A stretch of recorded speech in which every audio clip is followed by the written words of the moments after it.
DJ Blue Star, the most legendest DJ in the fucking world. I be in Lakeville on some leg shit.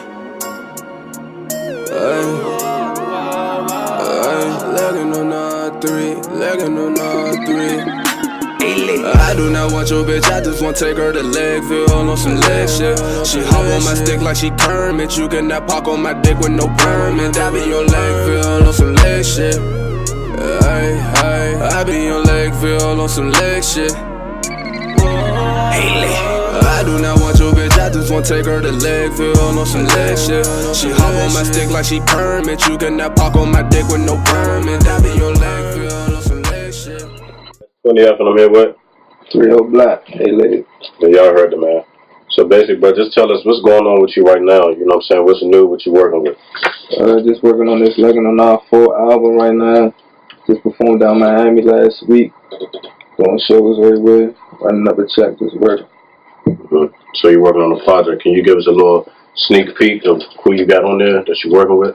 Man, so far my only, I really didn't want no features, but I had to put Sis on there. I got Rico Nasty on there.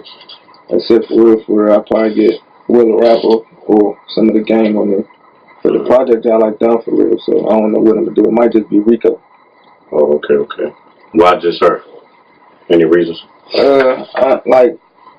That's who I hang with on a daily basis, and she got like the hottest artist out right now. I feel like I had to do it. Like when I had the song, I made the song. As soon as I posted, she was like, "Send it to me right now." So I sent it to her. It was a hit. I had to throw it on there. Y'all look out for that with me, featuring Rico Nasty. So of all the people that you ever did music with, could you name one person that you enjoyed doing music with the most, besides, Rico? I mean, the gang for Johnny Rocket projects. And I got a song with my good man Calico Jones from Memphis. The vibe just be there, so I like doing songs with all that. So, I mean, when would you say you really first started rapping? Like 2-3 years ago, for real. I ain't even listen to rap. Before that, it was all go-go for me, nothing else. So I started taking it serious about 2 years ago. So, tell us, like, how is it right now? Like, what's the feeling that you have when you go out places? You can't even go out places without anyone not noticing you. Tell us about that. Man, I just like got used to it now, but like people around me don't be used to it. Like, say I go to the mall or something, got my sister with me or female, anything with me. Like, why they keep looking? Why they keep wanting to take pictures and all that? But it's like I'm used to it, man. It's a good feeling, though. I appreciate all the love. Yeah, I mean, I noticed something about you from, I've been following you.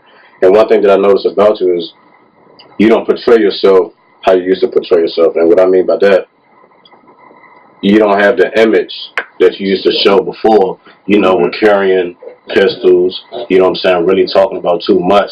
You really make music. What made you change into doing this now, becoming more mature? I mean, it was just like messing my money up for real. Like, people want to book me for homecoming, Sweet 16, stuff like that. Then it's like, they call about like, nah, you got too many guns on your page, all this. I couldn't perform in no high schools. It was just too much wild stuff. I'm like, that's messing my money up. So something had to go. So, like, and what word could you describe from where you started, when you started, to now? You know what I'm saying? What word can you describe that transition? I mean, it's just hard work, dedication. Dedication, that's what I'm going to use. Never give up. I ain't never give up on nothing. Like, even when people was like, look, you just another nigga from a band want to rap, want to do this. You sound like, well, I ain't that I sound like nobody, but all y'all DC dudes want to rap now. Why y'all doing that? Like, I just brushed all that off, kept doing me, stayed dedicated. When you perform on stage, what do you feel like? What's the emotions that you have when everybody know your lyrics word for word, jump into your music, you getting them cranked? How do you feel? What's your emotions? Man, at first I get a little goosebumps. Like, damn, this little clip right here. Like here now, it's the same for real. Like I'm used to that. But when I go to like other states, like Chicago, they was lit. like everybody know all the words, but some people know the words. I performed out there in Miami, so it was like, you know, sort of like a nigga from my city. Like niggas from my city, this shit don't happen. So that sounds like a good little experience. Still get the goosebumps though sometimes. What do you need? You know what I'm saying? It could be a food, candy, drink, whatever. What do you need to get you driven to perform with full energy? What do you need? I just need the gang with me. Like that's when I feel comfortable. When all my men with me, we just vibing. We in the backstage, cooling. We don't need no drinks, none of that, no weed, none of that. As long as we together, we good. So, I mean, in your opinion, what type of artist do you think you are?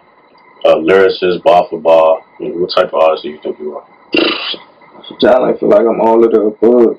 It depends on what the beat sound like. It's like a little chill beat. You get sweet lyrics. You get sounds from the heart. Then if you got like a big wild Chief Keef type beat, you get the bars. You get all that aggressive stuff and all that dick. So all of the above. So I never asked nobody this before, no artist this before. What is your favorite song by 3ohBack? Probably right now, I feel like whatever the last song I made is your best song. I feel like that's my best song. Whatever I listen to the most at the time. So I'm gonna go with it, even though it ain't out yet. So when that Legend on Now 4 come out, y'all get that. Is there any artists, DMV artists, that you want to do music with that you haven't already? Y'all like did songs with everybody in DMV for real.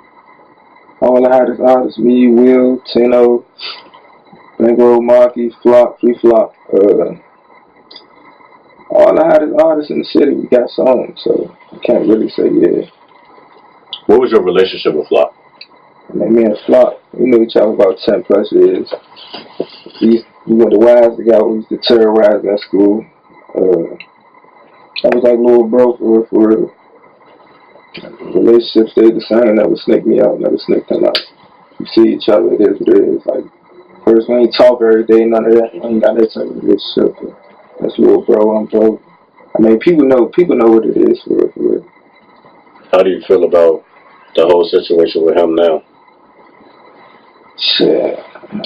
Hopefully, you get to everything, man. Everybody pray for bro. We definitely should be good.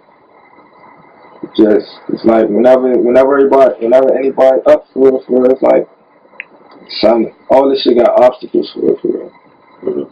Just gotta overcome that shit and get through it. I feel like Marky, Thrax, they gotta keep their thing moving. So bro come home. Just gotta keep running it up.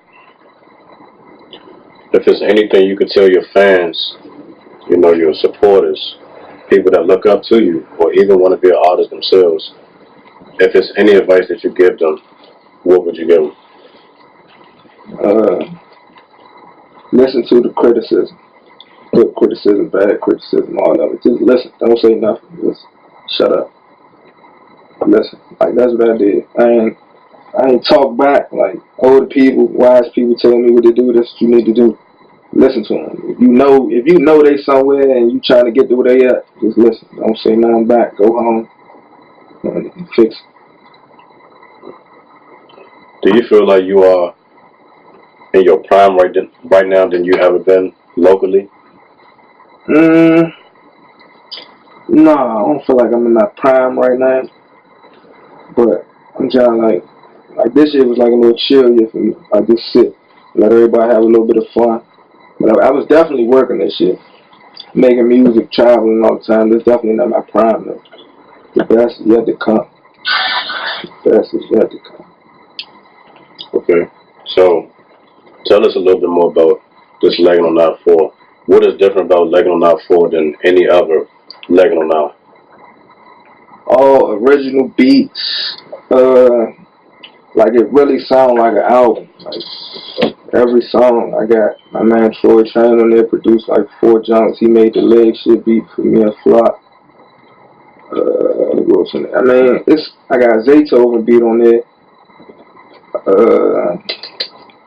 That jump just sound official, like it's crisp. Like all the other Lego Nas, I was just going in bars, like just turned up every song. This jump, it's gonna touch this. It's gonna touch hearts, guaranteed. There's a lot of stuff going on in the area, like all the Black Lives Matter stuff, police brutality, all that. Like it's gonna touch. I'm gonna touch all that on here.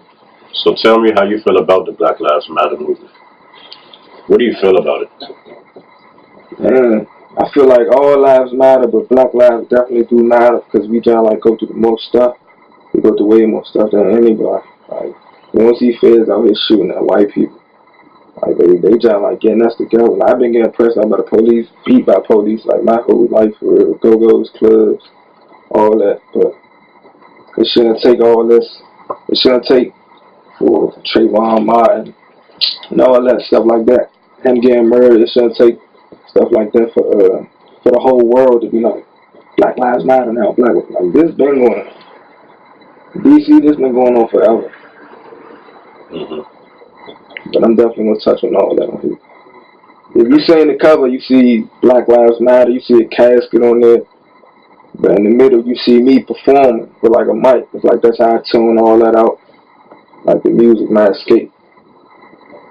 Okay, let's get back onto the Lego 94. So how did you get in contact with Zaytoven?